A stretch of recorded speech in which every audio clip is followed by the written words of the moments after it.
All right, we showed up the Monday after the hurricane.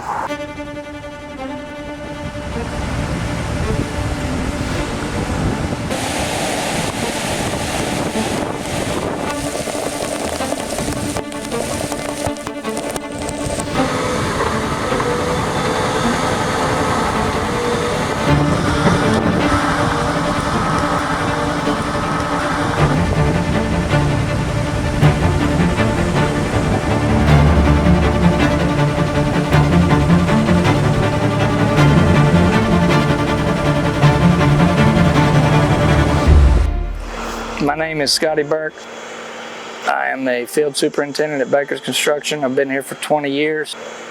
When we first got here, the electric company, the cable company, everybody that's on these lines, we're here trying to get people their power, their TV, their cell phone service, all that stuff. We tried to stay out of the way long enough for them to get their poles moved, their wires moved and strung up, whatever they could, while we were working in a different area.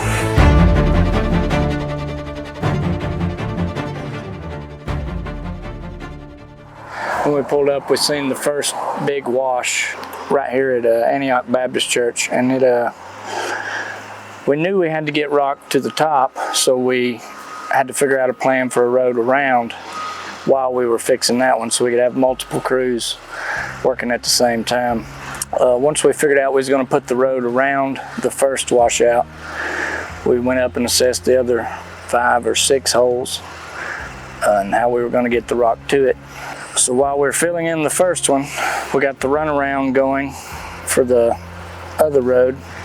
Once we got to the second washout that we were going to do, we had to figure out how to get down into it. So we had our pipe superintendent, Jesse, dig us a ramp. You had to remove some asphalt and dig a ramp to get down in there, and then we had to shove it all with a hoe for a little while until we could get to the bottom. Once you get the bottom stabilized and all of the up against the creek, then it's just a matter of bringing it up lift by lift all the way to the top. Once you get them up to the top, you have to put 2 foot of crusher run to cap it off with, so the guardrail's easier to get in, it looks better, it all matches up easier to blade in. The most sections we were working on at one time was 5. The state starts letting us through with some other holes we can start filling in, so we're trying to split everybody up and get them in the right places, which it may be one excavator prepping it, a dozer by itself finishing one out, or maybe just one excavator down bedding in the bottom. The crew that I had you couldn't have handpicked a better 8 or 9 guys to do it. Everybody got along, it was great, everything went fast. Most everybody knew what the other one's move was before they made it. Made my life easy and sped the project up tremendously.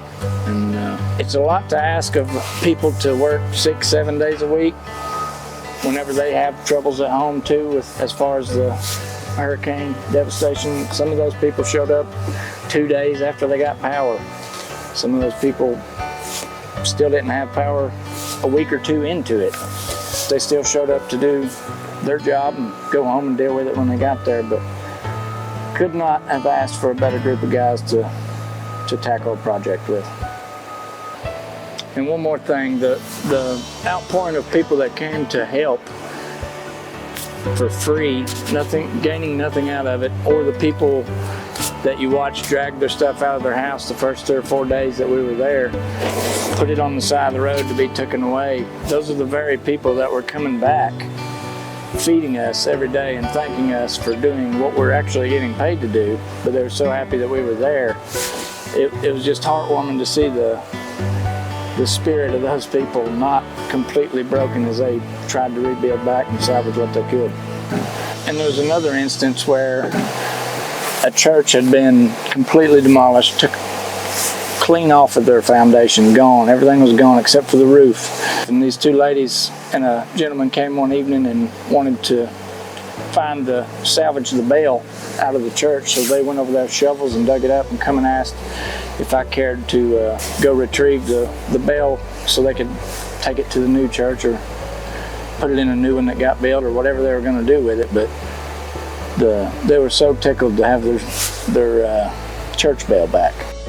It's going to be nice to actually drive up 421 now and pay attention to what is there, and maybe even other roads that we drive every day that we take for granted. You don't look at that little stream on the side, you don't look for the deer standing over in the field, but now through all this with the carnage and destruction that's went everywhere, maybe you pay attention to a few more things, see a few more things in life. But who knows?